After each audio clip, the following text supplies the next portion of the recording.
out, people might get trampled, all of that sort of thing. So when courts have to deal with questions about whether it is okay to restrict freedom of expression, they usually look at both the type of speech and also sort of, the extent to which a group should be able to limit that in order to promote public safety or prevent other types of disturbances.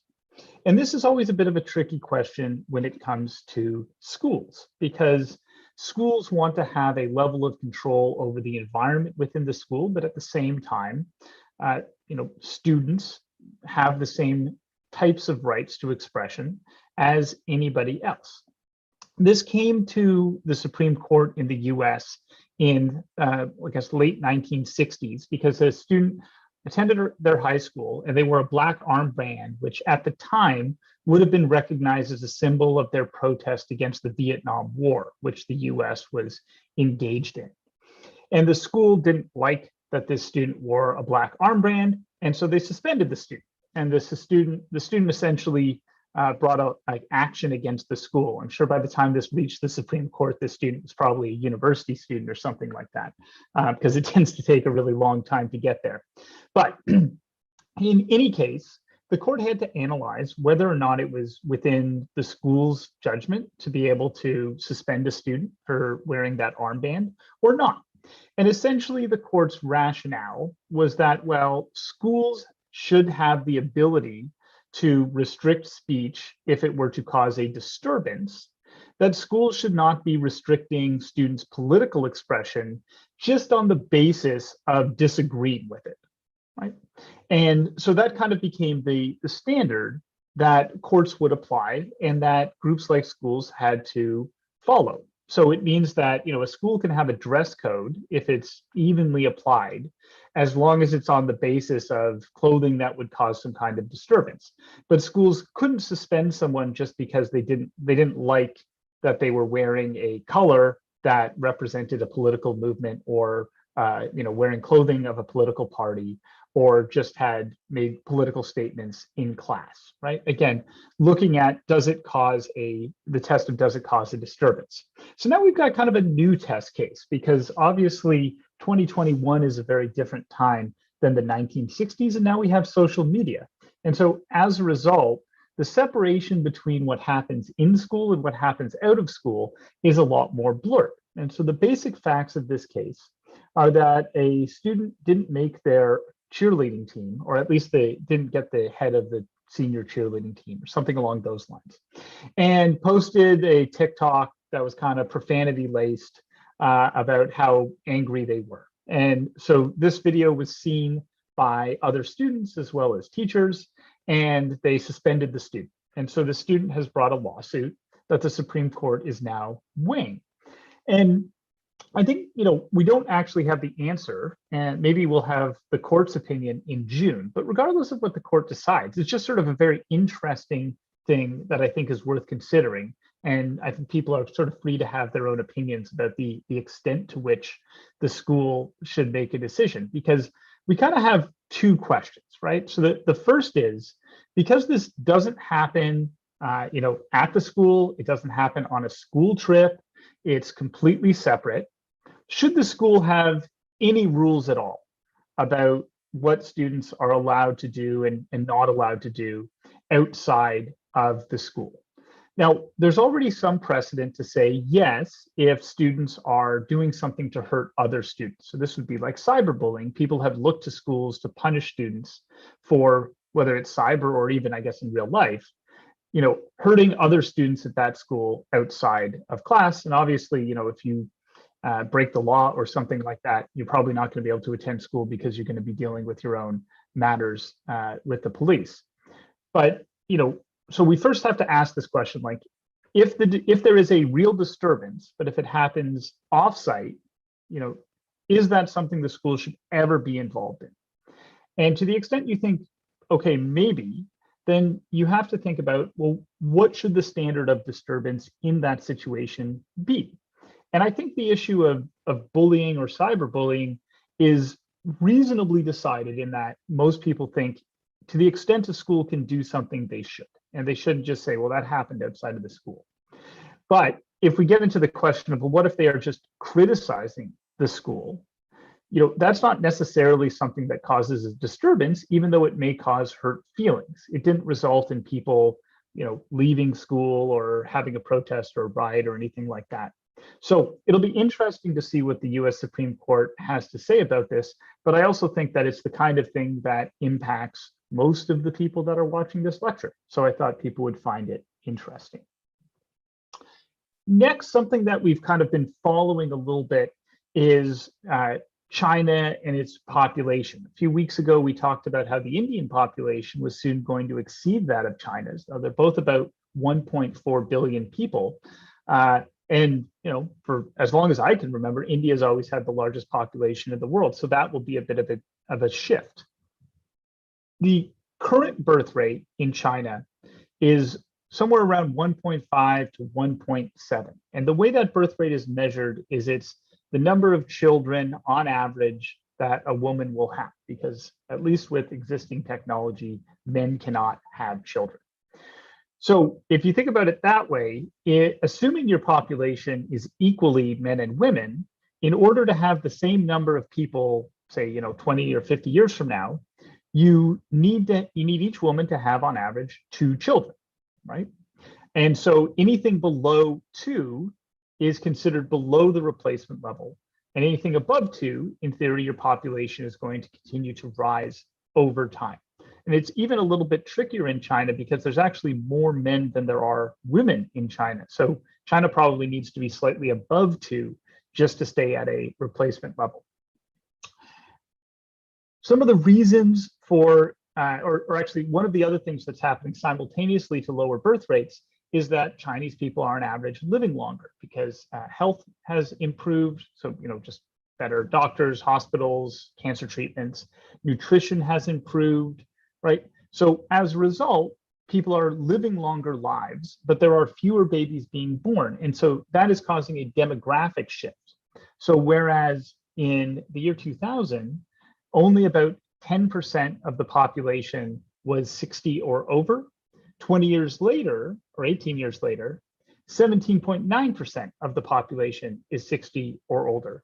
And most people that are 60 or older are no longer working, right? Or at least working in a paid income, because in China, at least, the retirement ages, depending on where you live, are usually between 50 and 60 years old. There's some provincial differences and things like that. So you run into an issue here because if the government has to, at least in some ways, support people when they become elderly, usually through some kind of pension system, that system is usually premised on the idea that younger people are going to be entering into the workforce and they'll be working and they'll be paying into that pension system while people who are retired are withdrawing from that pension system. But if you have more and more people that are retiring and taking in the pensions, but not as many people coming in to work to pay into that pension system starts to break down and it can become a really serious issue for the government. So there's a few ways you can fix this, but none of them are going to be particularly popular.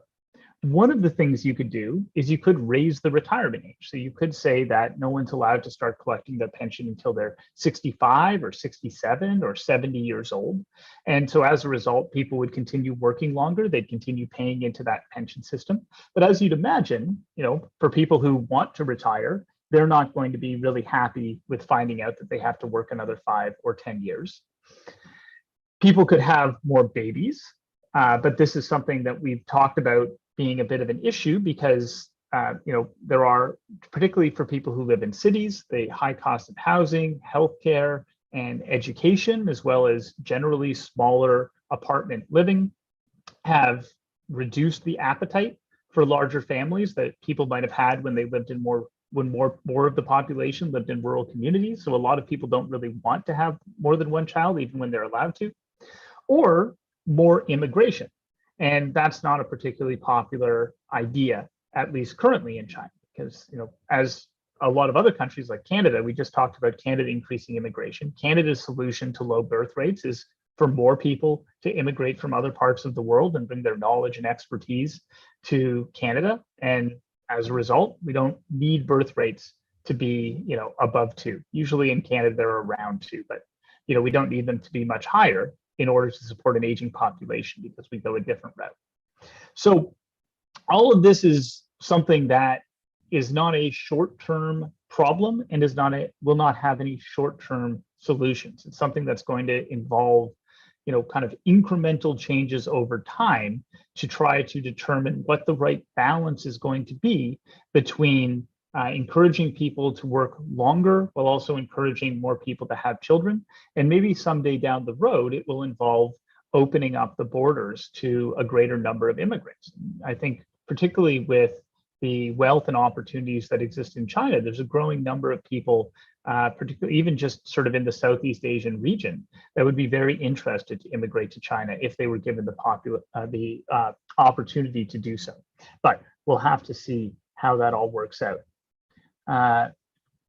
So Alex has asked, do I think China's population decline will cause more problems or more better things for China?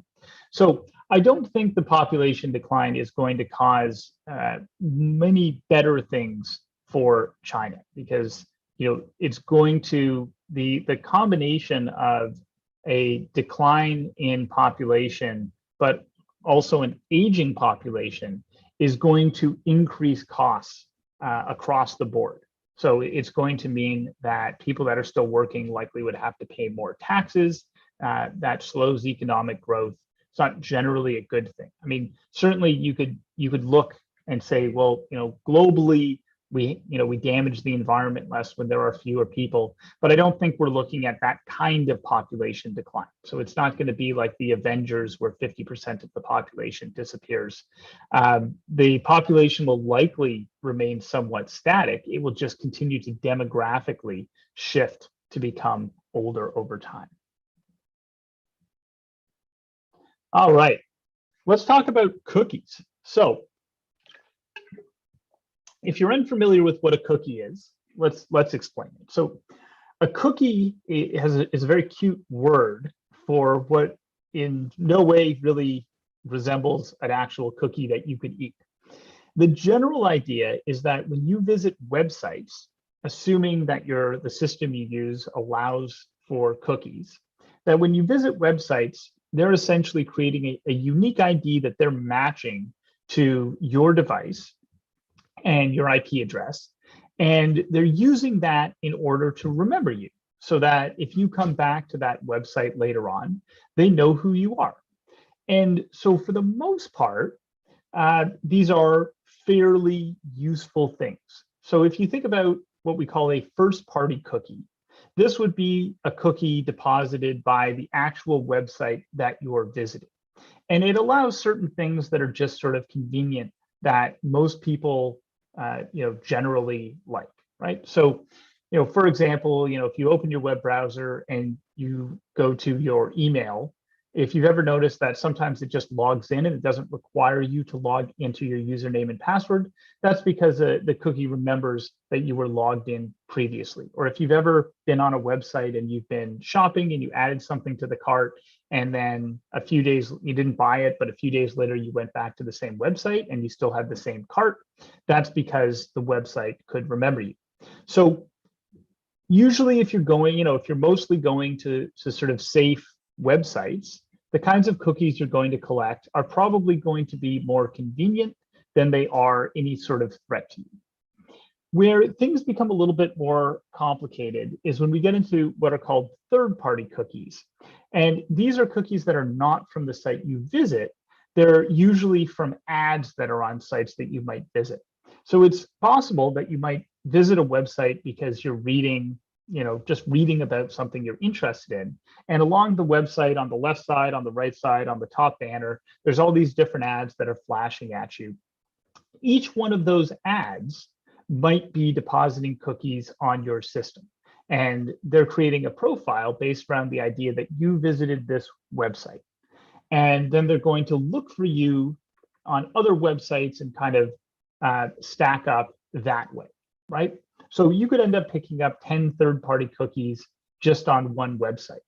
And this explains, if you've ever had a situation where, like the example I give on the slide, you have a situation where you went to, you Google searched basketball shoe reviews or what new basketball shoes are coming out this year. And then you noticed that on other websites you were visiting or in your Instagram or other social media, you started getting lots of ads for basketball shoes. It might be from Nike or Adidas, but you started seeing ads for the thing that you were looking for. This is because these cookies are allowing different companies to track you across the internet. So they see you in one spot, and then they're going to try to target ads towards you in other places. So why this is all relevant right now is because Apple recently updated its system. And so now if you have an iPhone, when you open certain apps, the app has to ask you, is it okay if we track you across the internet? And up until this point, most apps you used were actually doing this. So most websites you visited or apps you used, they weren't just tracking what you were doing while you were on that site or using that app. They were actually then looking to see where you popped up and did other things, because that data is ultimately what's really valuable to them. And that's the reason that so much stuff on the internet is free, right? So when someone, even though people were just generally, I guess, not as aware that that was happening, or were aware but didn't know what they could do about it. And there were settings, there were things that people could do to block cookies, but most people aren't that familiar with it. But now when you open an app, it actually asks you if you want this app to track you. It might just be like a video game you find fun. So it says, do you want this video game to track every website you visit while you're using your phone? And most people say, no, I don't think Candy Crush should follow me around the internet, right? Just that doesn't seem like things that they need to know. I just want to play this video game. So we're not sure how it's all going to work out, but there's a real fear that now that everybody is kind of aware and is being asked specifically if they want to decline cookies, that most people will. And as a result, there'll be fewer and fewer ways for companies to track people around the internet. And this matters because 60% of all of the advertising spending in the world is now digital. And most of those ads attempt to do what's referred to as micro-targeting, which means they rely on profiles they build of you based on the different websites to try to figure out what is it that you are interested in, who are you, and what ads are going to be better for you, right? So this is one of the reasons we have a pretty young audience here. There are companies that make products that you are very unlikely to buy. I'm guessing most of you probably do not require something like adult diapers or orthotics or a walker. You probably don't need infant formula because most of you probably don't have babies. And so you don't see ads for that.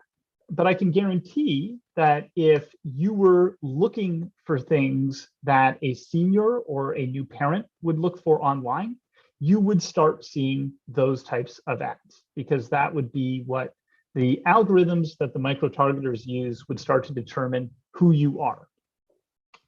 Going further than Apple, there are other entities that are starting to regulate this more. So the EU has a really comprehensive personal data privacy legislation called the GDPR, which is sort of rolling out, and a lot of tech firms have had to make a lot of changes to how they operate. So particularly in social media companies like Facebook that track a lot of data. California has passed its own laws. There's 45 million people living there, so it's such a big market. Most companies are more likely to just change everything to comply with California law than run the risk of trying to just change how they operate in California. And web browsers are increasingly either automatically blocking cookies or making it a lot easier for consumers or users of those web browsers to just sort of click a button to turn cookies on or off or something like that. So at this point, I think it's really unclear whether this is going to be this huge change and this huge threat to digital advertising that some people have said when they've looked at what Apple's intentions are and what they're doing. There was sort of an initial shrill outcry about, no, you can't do this, the internet will collapse. I mean, that doesn't seem super likely. And I think the reality is micro-targeting is maybe not that effective anyways. Like maybe it helps, but maybe it's like a 7% improvement or something like that. And the other thing that I think is interesting that I hadn't really thought of before was that if kind of these third-party advertising firms that were relying on cookies to build profiles and place ads in ways that would be more likely to be clicked, if they can't really do that, their business model doesn't work that effectively. And that potentially actually just starts to concentrate the power of companies that are getting that data through the actual user. So Google is going to continue to collect searches, and as a result, they're going to be able to still track who users are. Amazon is still going to have a profile of you because they know the things that you're purchasing and the things that you're looking for on their store, because again, you have to log in, right? Apple is still going to know what you do on your iPhone. They don't need cookies to do that because you have a profile set up with them. And Facebook, people upload their birthdays, when they graduated high school, what university they attended, as well as all of these different posts. And that's true sort of any social media platform. So it may actually just make these firms more powerful, which, probably isn't ideal, but, may or may not be better or worse than the sort of the third-party cookie advertising that happens today. All right. So just a few questions coming up here. James asked a couple questions. So I think in terms of like the question, what if you don't answer the cookie tracking question? I think you kind of have to click one or the other. So again, this is just going to apply to iPhones, but I've had it happen on my phone when I've opened an app, and you really have to click yes or no. I don't remember seeing an option to decide later or something. So the fact that it's the prompting of people to make that choice, whereas before you would have had to go into settings and you would have had to go through a series of menus and kind of select the apps that you wanted to be able to track you or not. The prompting is really what is resulting in a lot of people declining. And then the other question is about selling information but without the selling, and to an extent, yes, right? So if I run a third-party company that places ads, what I'm doing is my clients are going to be companies that want to sell things, and they're going to want those ads to appear to people that are more likely to buy them, right? So they don't want you to see an ad for adult diapers because it's unlikely that you require adult diapers. And so that ad appearing on a website you visit is very unlikely for you to click it. Whereas there might be products that you might be more interested in, right? You might be more interested in buying headphones, or if you like video games, you might be more interested in a new monitor or gaming keyboard or something along those lines. So these companies, their pitch to their clients is, we can put your ads in front of people that are more likely to click the ad. And if they're more likely to click the ad, they're more likely to ultimately make a purchase. Right? That's the general idea. So if they're not able to get that information, they're essentially not able to provide that service. Those companies will still want to advertise online, but they'll have to either advertise based on what the content is on the site. So again, if I want to sell, instead of using cookies to micro-target actual users, in theory, I could just look to websites that talk about video games and post ads for my gaming keyboard on those sites, and just hope that, well, most people who visit this site like video games, so they're more likely to apply with this, right? That's the general idea. Just jumping back to something that was on the previous slide, Grace asked, she says, people in the West generally do not rely on grandparents for childcare. How do they manage to do that? So it's not that no one in the West relies on grandparents as part of childcare. It's just certainly less so than in other parts of the world. So there's parts of the world where it's very common for people to have children and for a lot of the child raising to be done by grandparents. and for the parents to spend a lot of time working, sometimes even moving to other cities in order to work. And that is certainly less common in Canada or the United States. The main way that that works, in some cases, it's through hiring, hiring assistants. So in the form of a nanny or something like that. It may be by making sure that your work allows you to start and end at certain times. So, in my situation, I was raised by a single mother. And so the way that that worked was she would go into work very, very early. I'd have to get up very, very early. I'd be dropped off with essentially another parent. And I don't know if we paid them for this or not, but I would sort of be dropped off there at 7 a.m. I would stay there for about an hour or two while her kids got ready, and then we would all get driven to school together, right? And then that allowed my mother to finish work early enough that she could pick me up from school at the end of the day. So people make those kinds of adjustments, things like that. All right, let's get into our main feature of today. So, and Ping, if I have time at the end, I'll come back to your question. Or if not, Calvin could maybe answer it for you. So we're going to talk about Taiwan, a country and a political situation that is very important to the world, and one that we've been a little hesitant to allow me to discuss too frankly on this show so far. But since it was the cover story in The Economist, the time seemed right to discuss it, and hopefully I can give enough proper background to make everyone happy and feel like they are well informed. So to talk about Taiwan and talk about the situation today, I really have to go back and give you a bit of a history lesson, because otherwise it's very hard to understand how the status quo developed. So the history I'm going to give you is very truncated, and I can't stress enough how much I need to leave out in order to be able to do this discussion in under 30 minutes.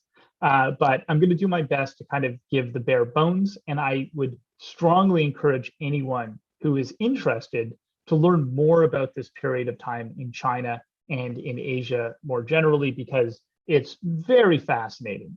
And oftentimes, particularly if you're attending school in Canada, you're going to get a very European focused version of history during this time, particularly of World War II. And there were so many other things happening in the world at that time that are absolutely fascinating to learn about. So Taiwan, if we kind of look really quickly over the last 500 years, had a lot of different rulers. Some were colonial from Europe. Others were part of different dynasties that were sort of shifting power in China. And then around the late 19th century, Japan controlled Taiwan. So Japan controlled Taiwan from 1895 up until 1945, when they surrendered to Allied forces. So the first key thing I want to point out is if you've learned anything about World War II, it's likely that, and again, this is going to be very different for the audience who is in mainland China versus the audience who's in Canada. But if you learned it in Canada, you would learn a much more version of World War II that was much more focused on Canada's involvement, which was 1939 to 1945. If you're being educated in Asia, it's much more likely that the 1939 to 1945 are not the key dates that people are focused on, because actually the Chinese Civil War started in 1927. And so this period of time, what's referred to as the 10-year war from 27 to 37, has its own really fascinating history, where you essentially have the emergence of a lot of different factions seeking to control China. Well, you also have all these other parties, which included domestic warlords, the USSR, the United States, all these different forces sort of that interplay all throughout this period. But I'm going to really simplify a lot of this and essentially make it, trim it down to the idea that The Chinese Civil War was mainly between communist forces, which I'll refer to as the CCP, and the Kuomintang, the KMT, right? Again, honestly, it's way more complicated than that, but let's imagine that that is the case. So these two groups were engaged in a struggle to control China up until 1939, when Japan invades. When Japan invades, the CCP and the KMT formed somewhat of an alliance. It wasn't a great alliance, and they didn't coordinate, but they more or less tried to focus more on the Japanese invasion than continuing their civil war. Japan was defeated in 1945, mainly by the Allies. So this was, a lot of it was the United States, and you're probably familiar with the use of nuclear weapons in Hiroshima and Nagasaki. But there was also an impending Soviet invasion, which doesn't get talked as much about in the Western version of events, but was definitely a reason that Japan surrendered. So Japan surrenders in 1945, and that essentially allows the resumption of the Chinese Civil War. For various reasons, the CCP emerges from the period of Japanese invasion and the end of World War II in a much better position than the KMT. So fighting continues for about 4 years, but the KMT is eventually forced into retreating onto Taiwan. So this creates a situation where you have the CCP in control of China and claiming to be the representative government of all of China. And you also have the KMT in Taiwan, who are calling themselves the Republic of China, who are also claiming to be the true representative of all of China. So you essentially get two groups claiming to control the same country, one in mainland China, one in Taiwan, right? And technically, as much as the fighting stopped, neither side actually ever, like, they did not sign it. There was no peace treaty. There wasn't even really an armistice, and there was no agreement that resolved any of these issues, right? So where the US becomes involved in this situation is the US had concerns about the expansion of communism because this was the beginning of the Cold War with the USSR. Initially, the US didn't want to intervene in the civil war between what we can now call the PRC, because the People's Republic of China was declared in 1949, and the ROC in Taiwan.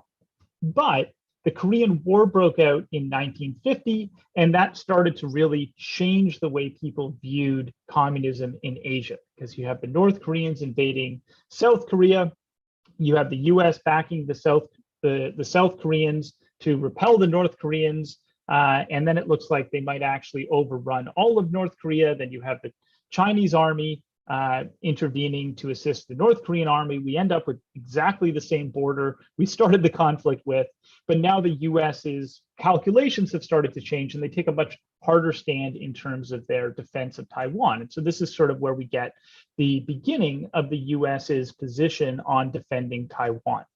There's then a series of, I mean, I guess maybe a good word would be kind of skirmishes, but they're really sort of crises that could trigger a war in the Taiwan Strait in the 1950s. This, escalates the US's commitment. And by the time we emerge from the 1950s, the US has a fairly cemented commitment to the defense of Taiwan. Okay, so far so good. All right, I think I'm gonna keep in mind as people are posing questions, there's still a fair amount that I need to get through. So some of these questions are likely going to be answered, particularly questions about a war between China and Taiwan. That's kind of what I'm building towards to discuss.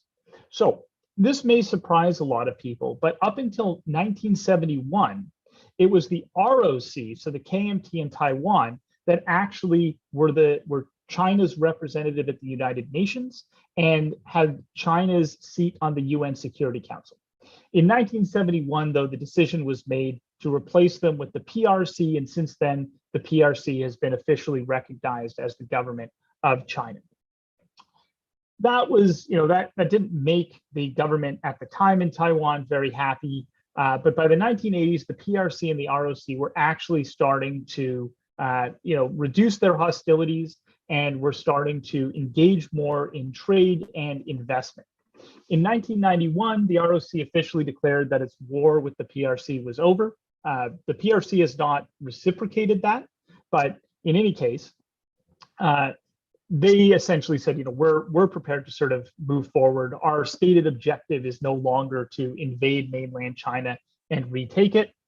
And Taiwan also started to become more democratic. So they weren't democratic really in the 1950s, but as you start to get into the 1980s and the 1990s, they have a lot of democratic reforms. And in 2000, they elect the first non-KMT government. So up until this point, you sort of had the former KMT leadership like Chiang Kai-shek, and then his son, and other members of the KMT kind of ruling the party.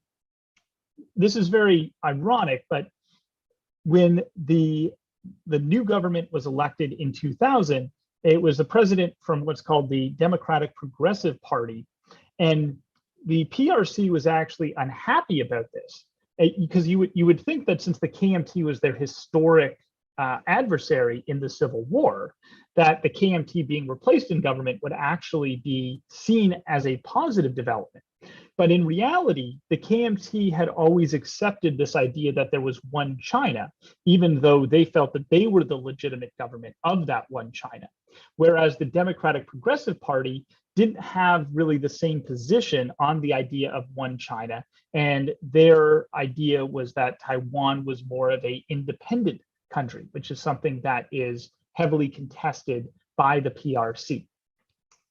Taiwan continues to have elections and has since 2000, there was a period, there's really the KMT and the Democratic Progressive Party are really sort of still the two main parties.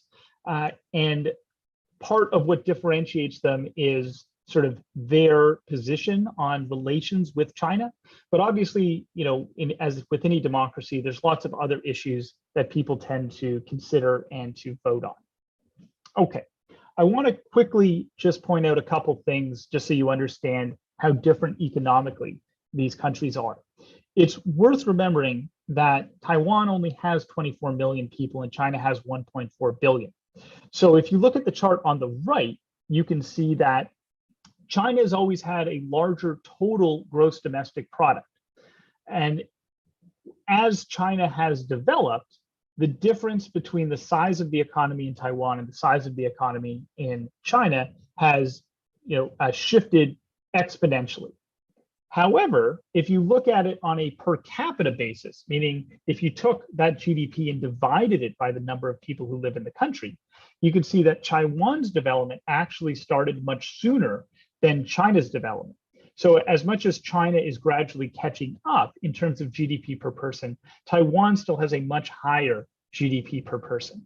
Okay, so let's talk about where we are today and the status quo. As I write at the top, Taiwan exists in reality, but not technically. And honestly, it is such a weird thing in geopolitics because there aren't really a lot of other things you can point to that look the way Taiwan looks. So Taiwan has a government and it has a military, but it's not a member of the United Nations. Taiwan has elections and it collects taxes, but it's never formally declared independence because that would obviously trigger certain geopolitical repercussions, and it doesn't want those repercussions. Similarly, Taiwan signs trade deals the way a country would, and it has diplomatic relationships with other countries, but most countries don't actually have an embassy in Taiwan.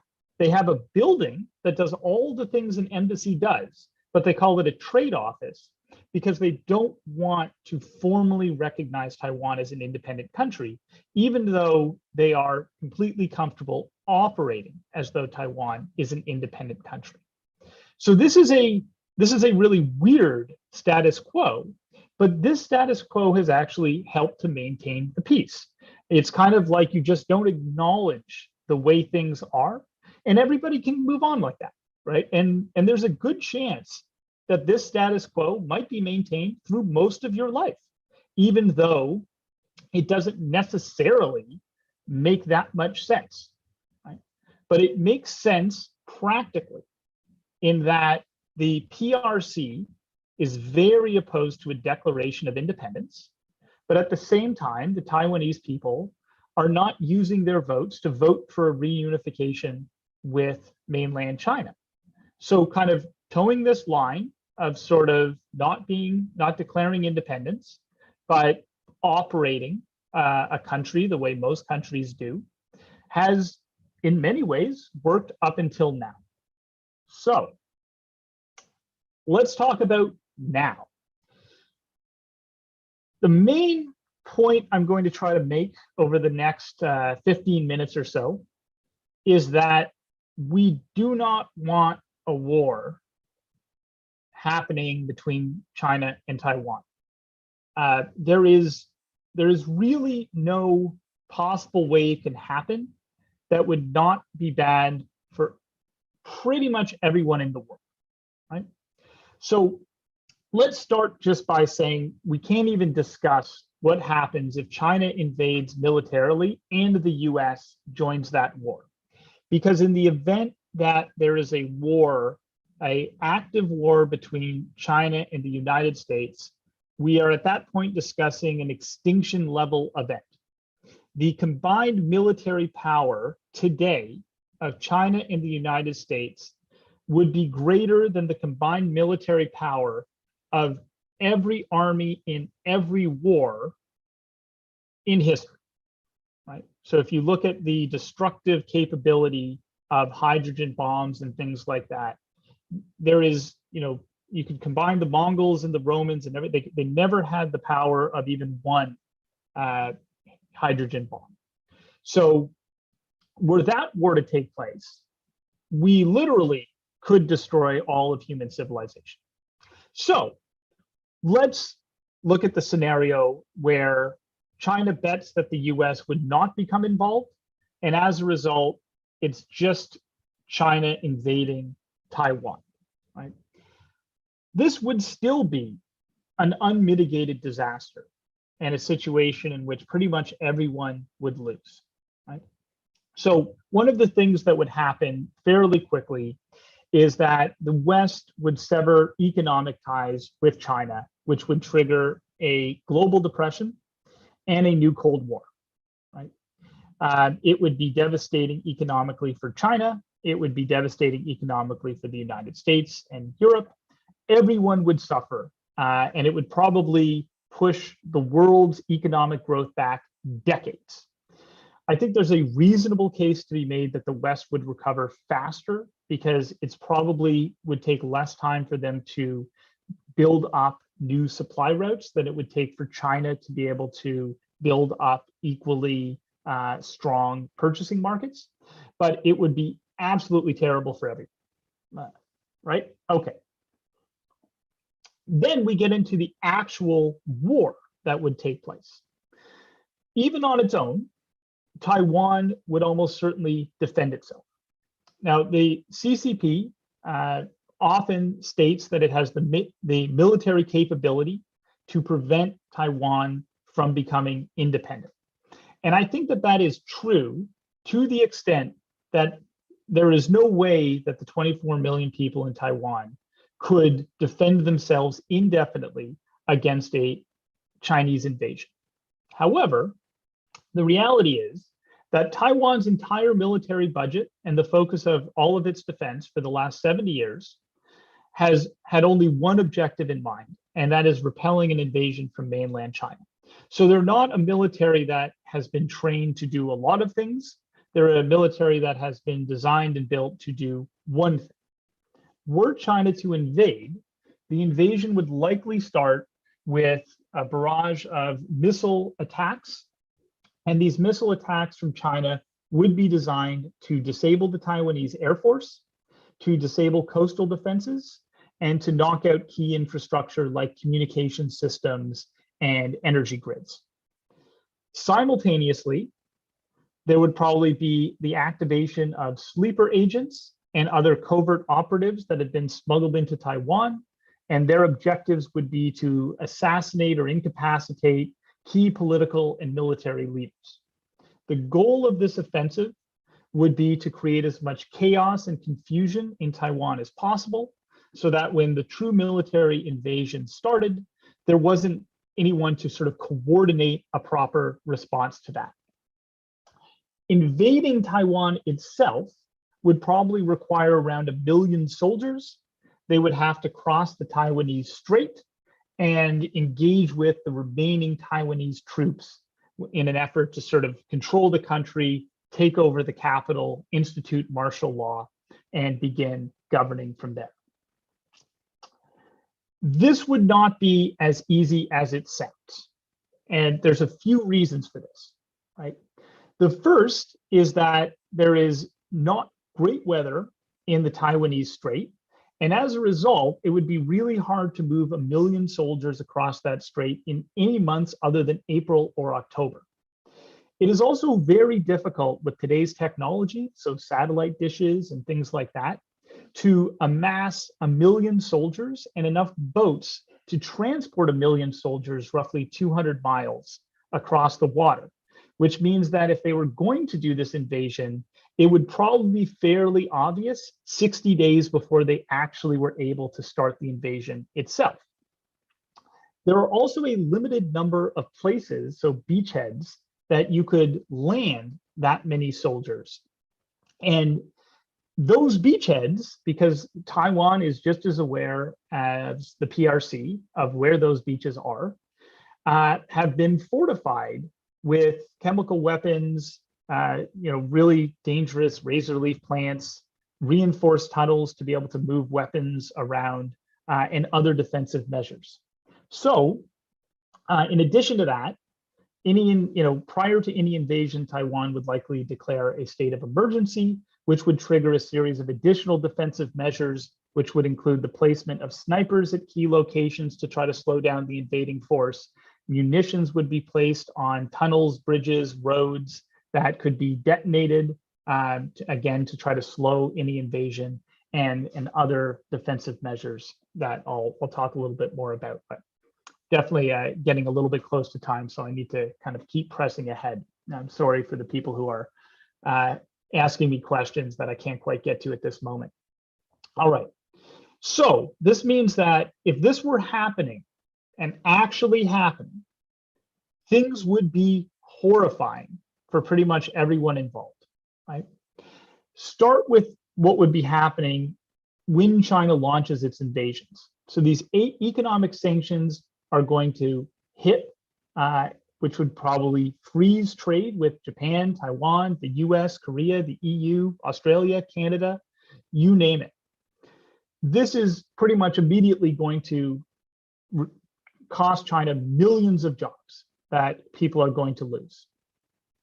It is unlikely that China would be able to knock out all of China's air resources, so its missiles, its F-16 fighter jets, things like that, which means there's a good likelihood that Taiwan uses at least some of these weapons to attack mainland China, killing thousands of civilians. The ships that would have to cross the Taiwanese Straits would be the main target of defensive measures, and a lot of these ships would likely be sunk. They'd be sunk through the use of torpedoes. They would be sunk through the use of submarines. They would be sunk through F-16s that are stored in mountains so that they can't be attacked by missiles. And probably most devastatingly of all, they would be sunk by sea mines, which would be laced throughout the strait to take out these vessels.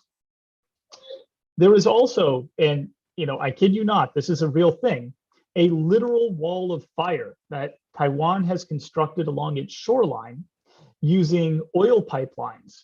So it would blast oil above sea level and then light it on fire as a defensive measure, again, against ships that were trying to pull in and transport troops onto the shore, right? As well as, if the emergency were really triggered, barbed wire, razor wire, landmines, and anything else the Taiwanese can think of to try to slow down the speed of any invading force. Lastly, Taiwan would use a tactic that's been very successful against the US military, which is the use of decoy weaponry. So essentially, it's very hard to tell the difference between something that's just painted to look like a tank, but it's made out of cardboard, and a real tank. And so even very advanced militaries, and again, I say this as this is what literally has happened to the United States in their conflicts with Iraq. But it's very easy to build decoys while you hide your actual equipment. So it's likely that not all of the artillery, tanks, things like that Taiwan has would be destroyed. So the invading force would have to deal with that. And additionally, Taiwan has mandatory military service, which means it has 2.5 million reservists. Generally, what I hear from people is that people that are in the reserves in Taiwan aren't necessarily the best trained or the most serious, and that they are not nearly as prepared for this type of military conflict as the regular military. But at the same time, that's still 2.5 million people that have been trained with how to use weapons. As much as some of them may want to stay out of the conflict, I suspect a lot of them would take a post, would take their gun, would defend if there was an invading force. So it's likely that that would, lead to a lot of guerrilla attacks and things like that, which again would be designed to slow down the invasion. So what's the takeaway here? The takeaway is that this could happen, but hopefully everyone who is involved with making these types of decisions is looking at the same kind of information that I could look up fairly easily with far more limited resources than someone who is in the position of running a defense department or as a general in the military.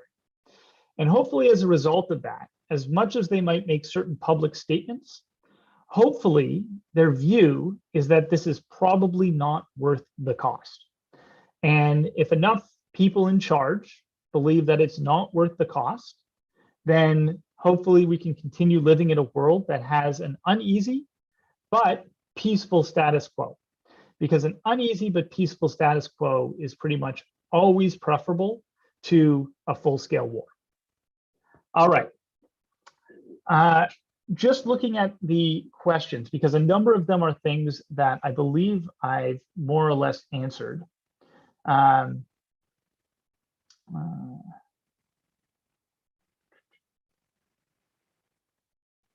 There's a question about China using a nuclear weapon, but again, the thing you'd have to consider, if China's goal is to reunite China so that Taiwan is once again part of one China, in both in practice and in name.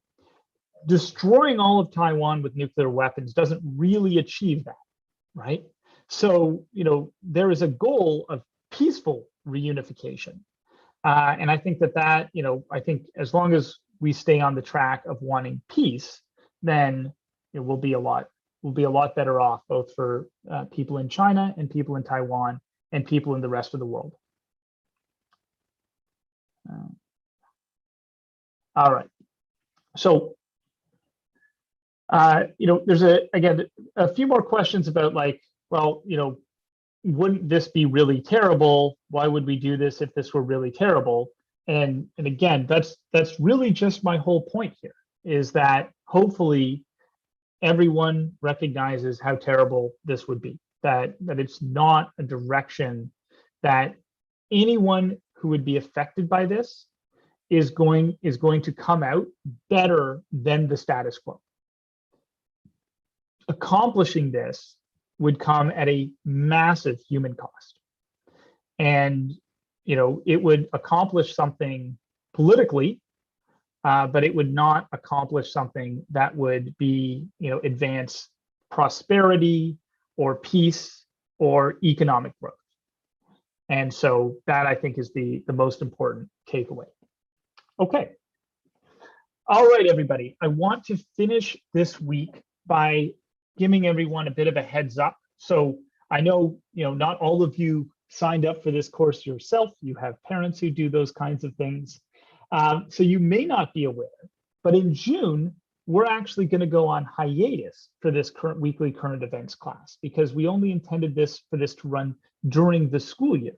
So we won't be running through all of July.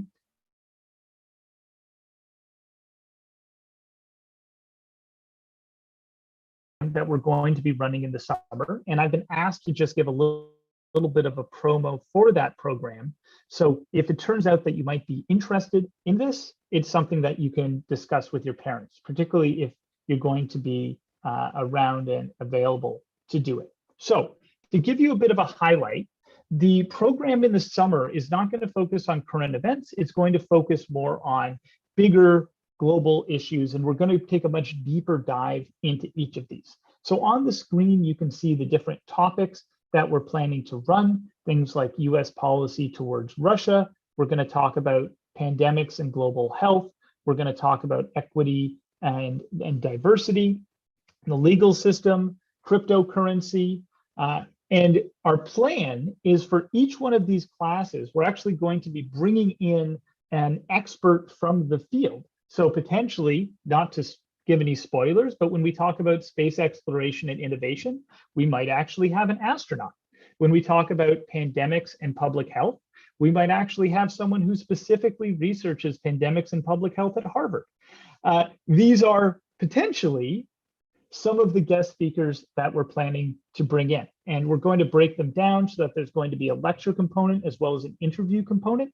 If you're registering, part of the decision about which part you would be in or if you would be doing both has a little bit to do with your age and ability, because we're going to be making the lecture something that is a little more focused on kind of explaining and educating people about the topic. And we're going to focus the interview a little bit more as a seminar where we're going to try to go a little bit deeper and talk about some of the more sophisticated, challenging areas of those topics.